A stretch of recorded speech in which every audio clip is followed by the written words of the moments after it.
Hi, I'm Joe Feeks, editor of Pig Health Today, and with me is Dr. Levi Johnson. He's a staff veterinarian at New Fashion Pork in Jackson, Minnesota. Thanks for joining us, Levi.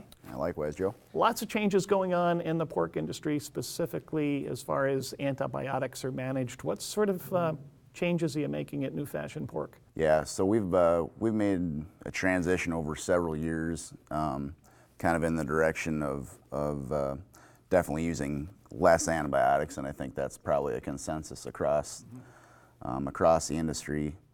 So we've kind of went down the direction of taking away antibiotics and seeing how that felt, seeing how that was for the pig, how that was for production, and when that's been successful, then we've tried to pull the next one, kind of one at a time.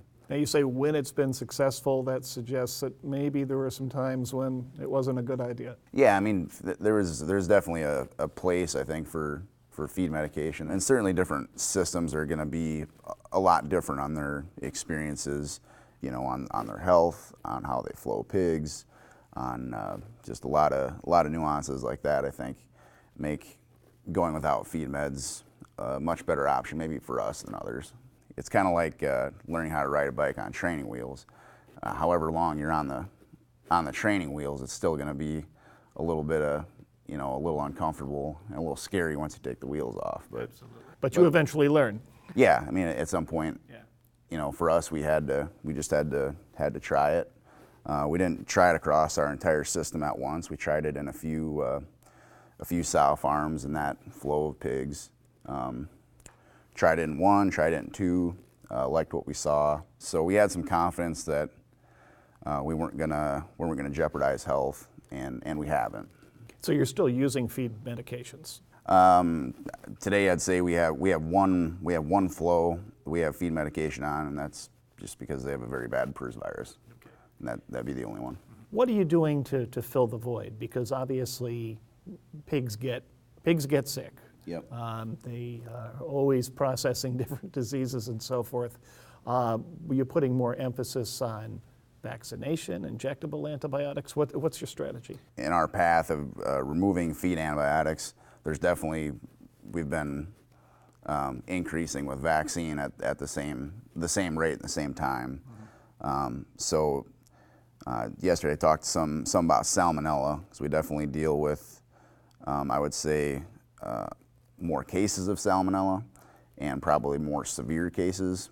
Since backing off of the feed medications? Yeah. So that's definitely been an observation for us, and I think that's an experience for a lot of people that's just something we deal with more. And is that a problem for the pigs, or is that something that's more of a problem just further down the food chain? Both. You're trying to get the pig better, you're trying to get the pig to perform.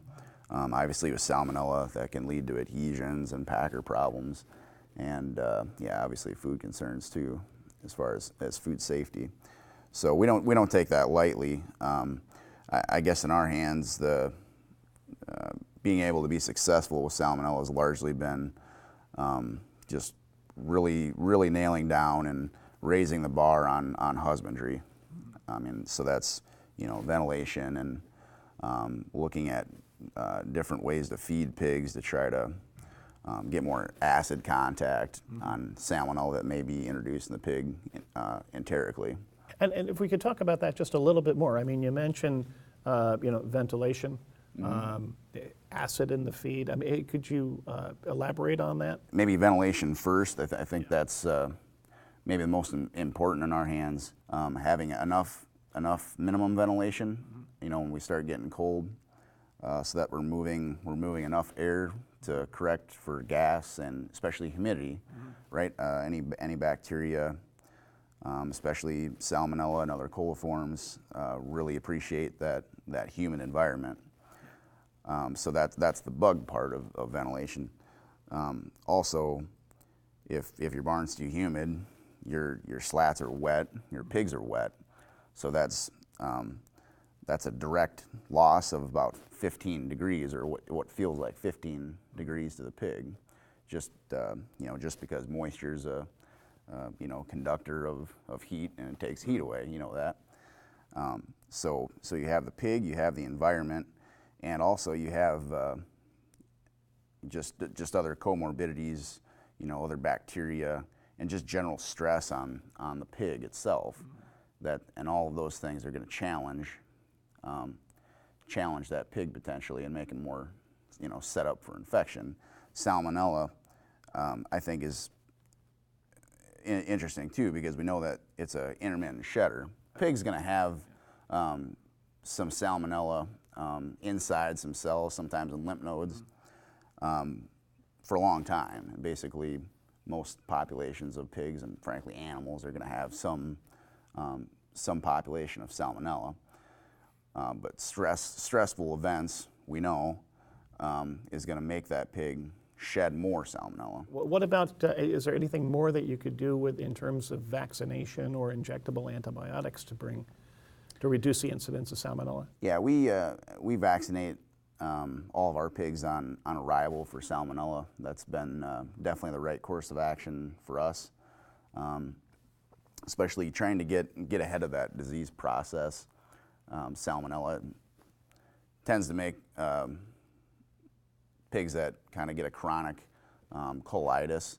They don't necessarily die, but you end up with a lot of chronic pigs, and we need to be ahead of that chronic pig, because we can't fix that chronic pig at that point. So that day one vaccination on placement's been important for us, and in farrowing too. We've been aggressive in sow farms, getting vaccine there too. So, there are a lot of forces out there that would like us to reduce or even eliminate antibiotics, but I mean, as a veterinarian, that can create a kind of an ethical conflict at times, I would think. Yeah. We got to do what's right for the pig, and we have to do what's right for the consumer. And a fair question that I believe Mike Apley asked, what's wrong with the system that requires you to use an antibiotic? What makes this a necessity? And I think that's a hard question for a lot in our industry to really tackle. But I think we're moving in the right direction. I think we're as an industry, I think we're looking at what we can remove, and we're trying it a little bit at a time. It doesn't make sense.